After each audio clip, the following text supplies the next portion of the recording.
Hey everyone, it's Exoman, and today I am delivering, as promised, the second part of the generator install. This is the backup generator. It's kind of a whole house generator. What I brought in was a dual fuel propane and gasoline generator. It's a 10,000 watt. Anyway, the first video, you can check the link below to that video. I got the generator in, unboxed it, set it up, put the wheels on it, did the assembly and all those kinds of things, and went through the basics of that generator and getting it hooked up to propane.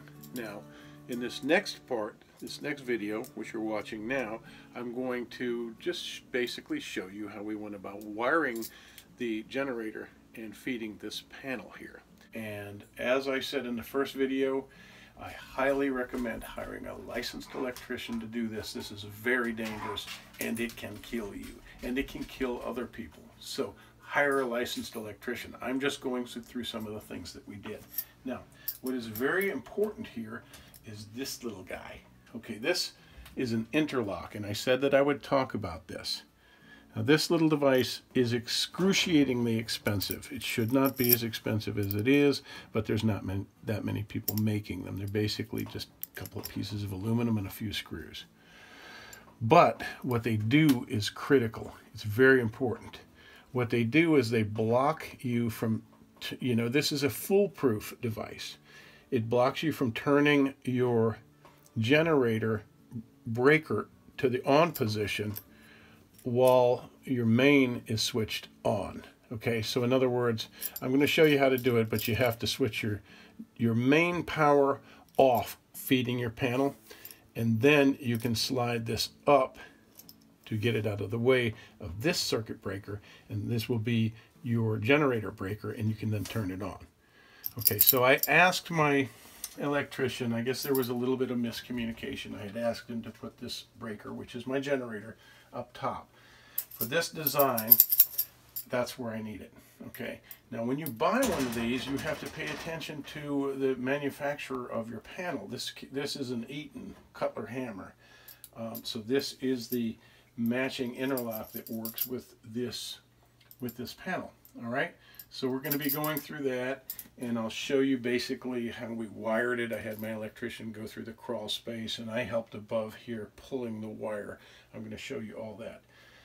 But let's take a look at the packaging and the pieces and parts that I got with this interlock.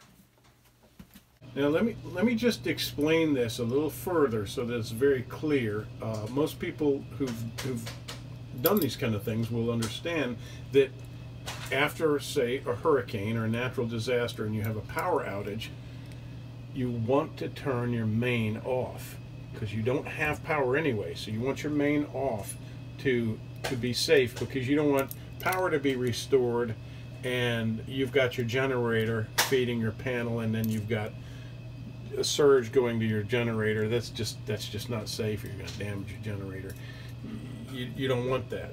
And you also, you don't want to have when your power is back on, you want to then turn your generator breaker off and then move this down and turn your breaker off, move the lock down so that your generator breaker is locked in the off position, and only then can you turn your main power on.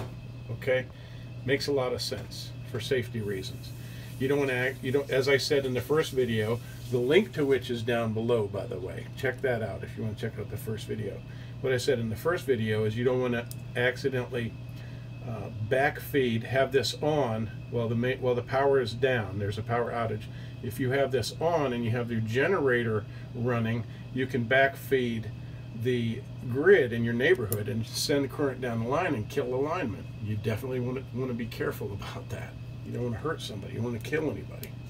Okay, so I'm going to go ahead and move this up here to this position here, and first let's take a look at these parts. Oh, hello. Hi. All right, so what we got here, I bought this.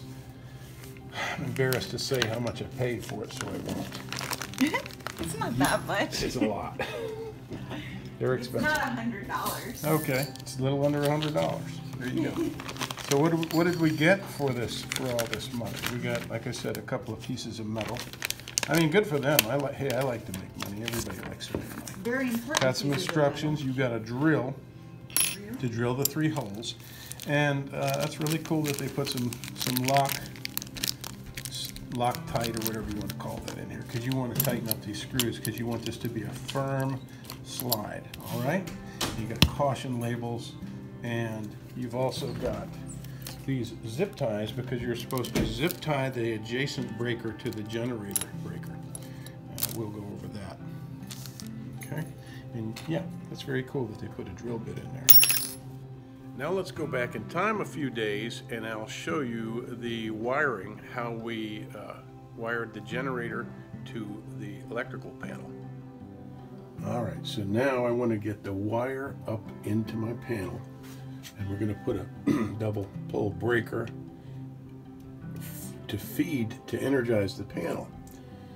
And my electrician is down in the crawl space right now under here, and the generator sits downstairs kind of below here. So what we're going to do is try to get that line,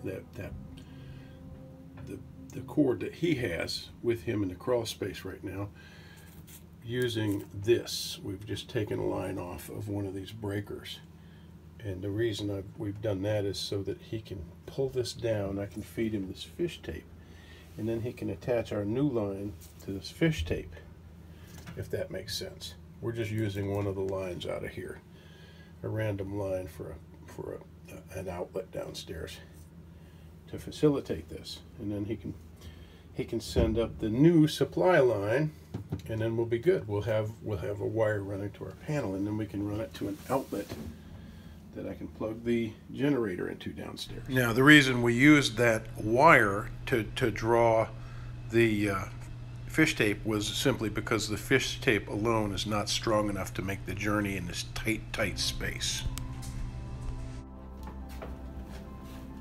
Imagine a world without power. Imagine living without it. Oh no. I don't like to do like that. 150, 200 years ago. Oh, that was not fun for those people. Yeah. But they didn't know any better, but still. Now, if the power goes out, every time I walk in a room, I'm flipping the switch. I want the light. Wait. Even though you know the power's not. Yeah, I know it's not going to come on, but I'll do it anyway like 50 times. And no AC in the middle of the summer. Yeah. Oh, God. In the South. People who don't live in the South don't understand how oppressive that is. We have to have power for Wi-Fi. I mean, if you want to watch a show, you gotta have power. Oh, how spoiled we are. We are spoiled. You. And I do. By like we, I mean you. I like to read, so I'm good with that. But during the day, when I can see, unless I've got a light on, and I don't mind going out into nature. In fact, I love going out into nature. But at the end of the day, I want to come home and turn my lights on. Yeah. All right. I'm working on it. We'll get it set up. I am so happy. Thank you so much. Anything for and you. I will help any way I can. Get your gloves and your wire cutters. Let's go to work. I'm ready for it. Hey, Farm Girl, I think you and Exoman should make a video about what kind of coffee you like. Seriously, what kind of coffee do you guys drink to come up with those videos? So Ruby, what we're doing today is we're wiring the generator, which is right here. Now what we got is a 10-3 wire, and we're going to wire this outlet. See? This outlet. Oh. That is going to go right here, and we're gonna have our plug-in for our generator. So our plug is gonna come out of this 30 amp outlet. Basically, we'll have two 110s two of these will be 110, and that will create, that'll give us 240 volts.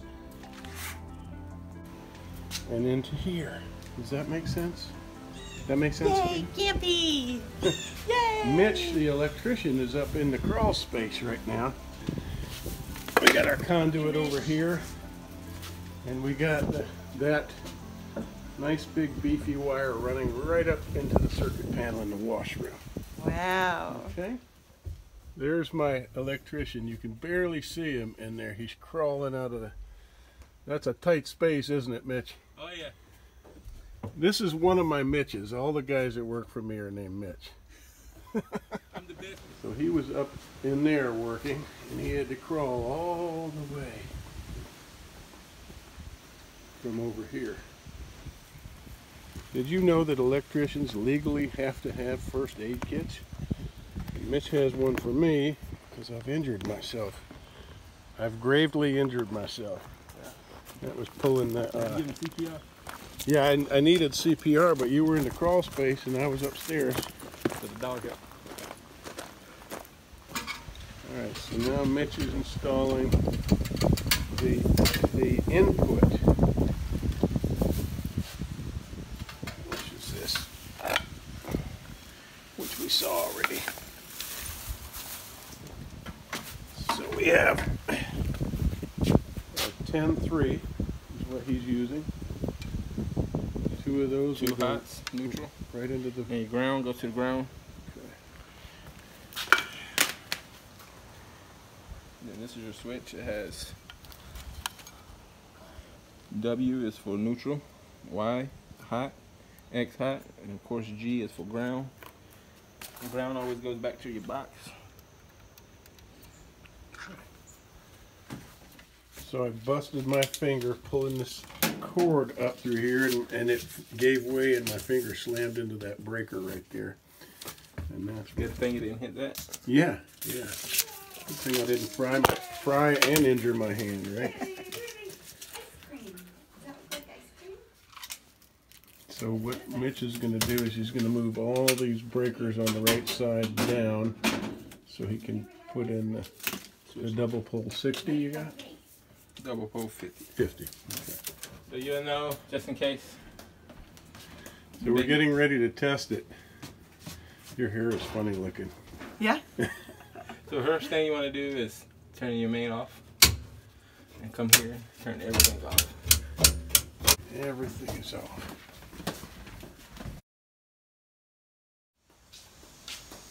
Alright, so we're ready to test it out. We're not going to really use this until we get the interlock. So he's got us wired up. And he's got this is a test cord. I'm getting a longer cord. So, alright, so what do we do? Make sure your breaker's off and start your generator. I don't have to start. Make sure it's off. Okay. So that, okay, that's off. Now we'll turn the gas on. Turn the battery on. And we'll fire it up.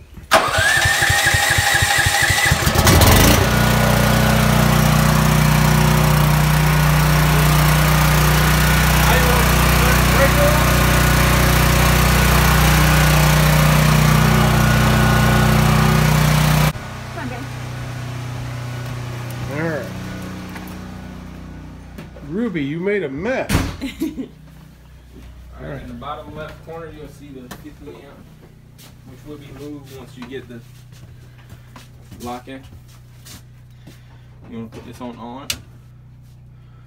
And let's test the kitchen. Let's turn the refrigerator on. Refrigerator should be on. Yep.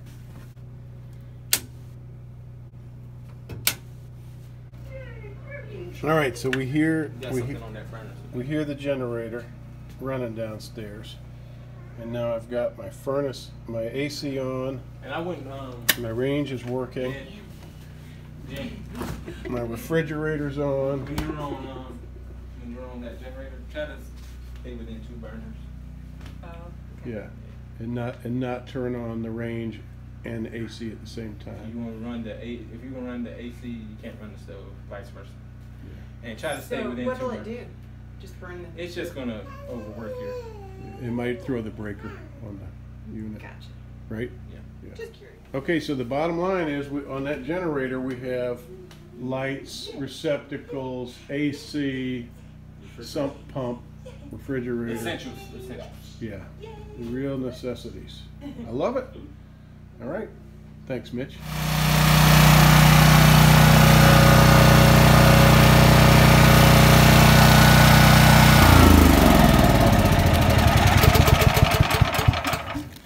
All right.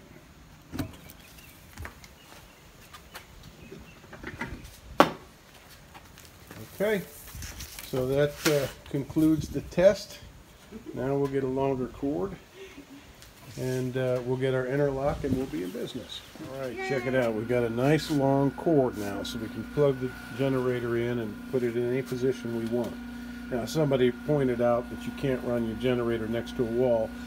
It's common sense for most people, but you got to. Some people wouldn't think about that. It's like a barbecue. You got the heat coming out of the exhaust. It's going to melt and discolor your vinyl. Could start a fire very easily. So make sure that you keep your generator away. It says, as I showed earlier, it says on here 5-foot clearance. So look at this. My neighbor has provided me with the bottom of his doghouse as a cover for my generator. How cool is that? I'll probably put it in storage anyway, but that's really neat that fits on there and protects it. Let's go check out the interlock. All right, so we've got the power hooked up. We've shown you that. We've got the propane hooked up. Everything's ready to go. And now what we want to do is go ahead and install this interlock. So what we want to end up with is this configuration here, right? Mm-hmm. And the first thing we're going to do, as per the instructions, is take this thing apart. Put 3 screws out. Because what we're going to do is position this plate as a template on the panel, like so. And I'll show you. Okay, so we're going to pay attention to how this comes off of here. All right, so we want it upright like that. So that's how it goes, correct? Mm-hmm. Now you follow me in here.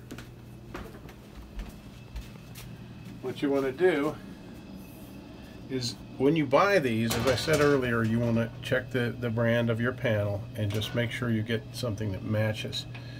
What you're going to be measuring is from here. They say measure from one breaker, the top of this breaker to the bottom of this breaker. Well, the bottom of this breaker is up here, but what they mean is right here. Okay? So now, you want to sit this here. What we want to do is set that directly over that breaker, and it'll lodge between the top of this and the bottom of this. And then we want to make our marks. See, this is our template. And don't screw this up, okay? All right, so now we know where to drill our holes for this plate. All right, now I'm going to take this panel off, but please remember what I said. Behind this, danger, peligro. Don't screw around with this. Hire an electrician to do this. It even says on a lot of these panels that you should have a licensed electrician only doing this. I'm not saying to do this yourself. I'm just showing you how it is done. That's all. So I'm going to take this panel off, and I'm going to drill out the holes. You want to be very careful not to touch anything as you do this. Don't do this.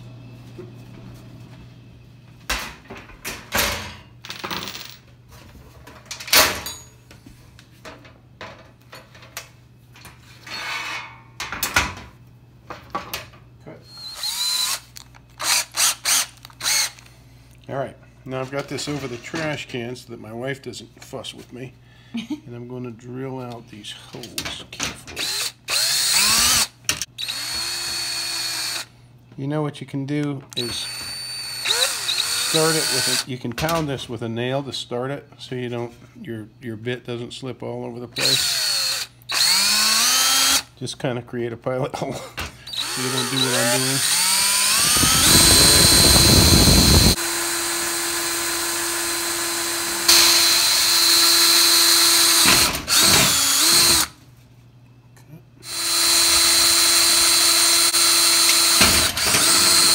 Now, you want to knock off any burrs.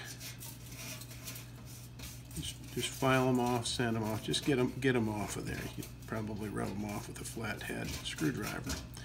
on both sides.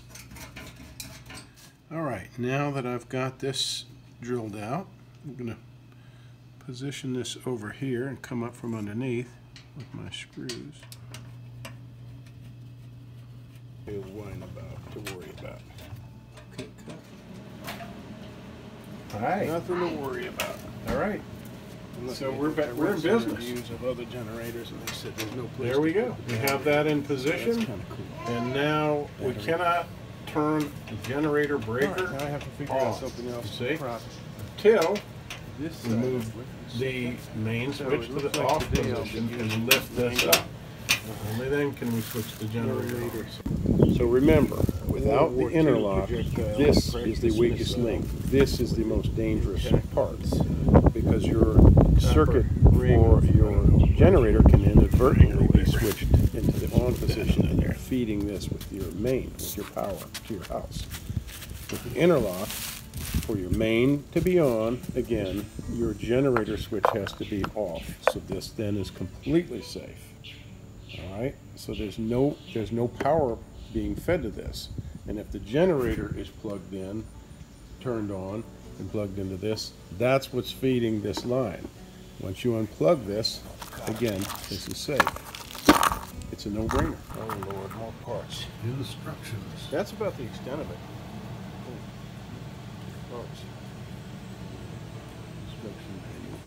And that, my friends, is how to keep your family safe, cool, and comfortable during one of the hurricanes.